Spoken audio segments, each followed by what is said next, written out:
Welcome to The Explainer. We're stepping into the ring today to figure out the absolute chaos at the top of professional boxing. If you've ever looked at two fighters, both holding championship belts in the same division, and wondered, wait, who's the real champ? Well, you're about to find out. And let's dive right in with the story of one of the best fighters on the planet, Terence Crawford. It's a story about a moment of pure triumph that, almost overnight, turned incredibly sour. So yeah, that was Terence Crawford, absolutely furious, and this was just a few weeks after one of the biggest wins of his entire career. He had reached the pinnacle of the sport.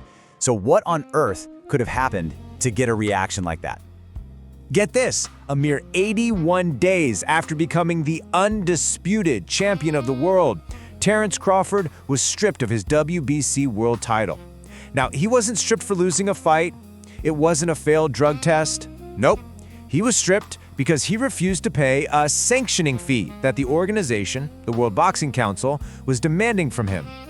Crawford's fight with just this one organization, well, it really pulls back the curtain on a much bigger, much more confusing problem that sits right at the very heart of professional boxing.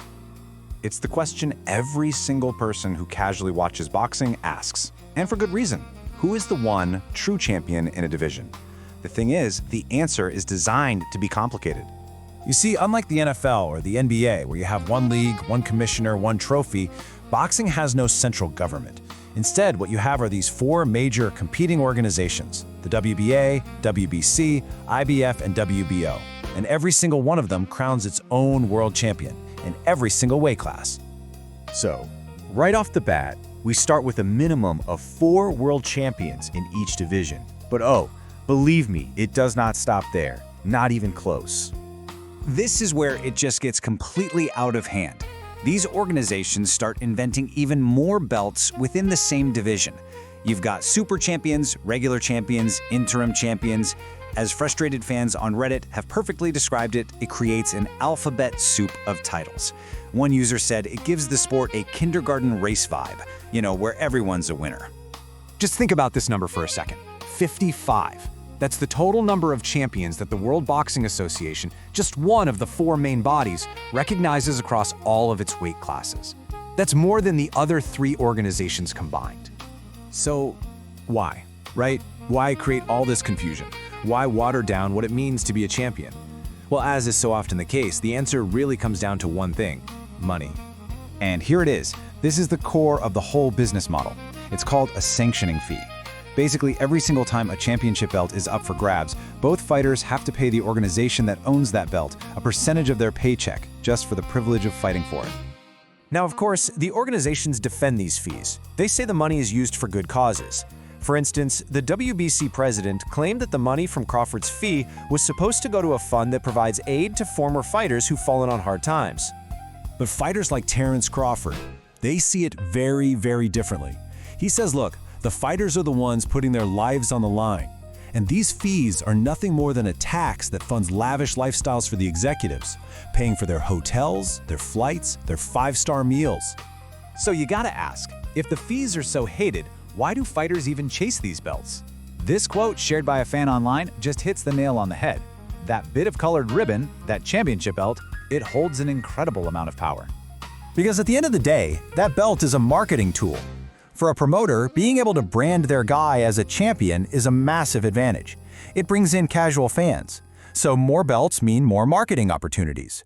And more belts, of course, mean more sanctioning fees for the organizations. It's a cycle that benefits everyone, except the fans who just want to know who the best is. Now, this tangled web of money, power, and titles, this isn't a new thing. This is a battle for the soul of boxing that has been raging for well over a century. I mean, people have been trying to clean up this sport for decades. Congress was holding hearings on organized crime's influence way back in the 1960s. Major laws like the Professional Boxing Safety Act and the landmark Muhammad Ali Act were passed specifically to protect fighters and root out corruption. And yet, the problems are still here. So why haven't these laws worked? Well, one legal analysis called the Ali Act a failure to launch. And here's why. First, there's no enforcement. The Department of Justice has shown very little interest, basically treating violations as minor issues. Second, most boxers just don't have the money or the legal know-how to take on powerful promoters in court. And maybe most importantly, there's fear. If fighters speak out, they risk being blacklisted by the very people who they depend on for fights. The system seems so broken, so deeply dug in and resistant to change. So, with all of that, is there any path forward? Is there any way to finally bring some order to all this chaos? Well, legal experts and reformers have floated a few main ideas. One is a fighters' union, which could help the everyday boxer, but is seen as nearly impossible to actually organize. Another is a federal agency, like a United States Boxing Administration, to enforce the rules, but Congress has blocked that idea time and time again. And then there's the idea of a single private league. And according to the analysis, this private league model seems to be the one with the most potential. Why? Because it would have to be self-enforcing. For a single league to actually succeed, it would have to protect the interests of everyone involved, the fighters, the promoters, and especially the fans. Its survival would literally depend on its integrity. And that leaves us right here. The sport is at a crossroads, torn between this long history of corruption and its incredible potential for drama and athletic greatness. So the final question really is, can boxing finally overcome itself?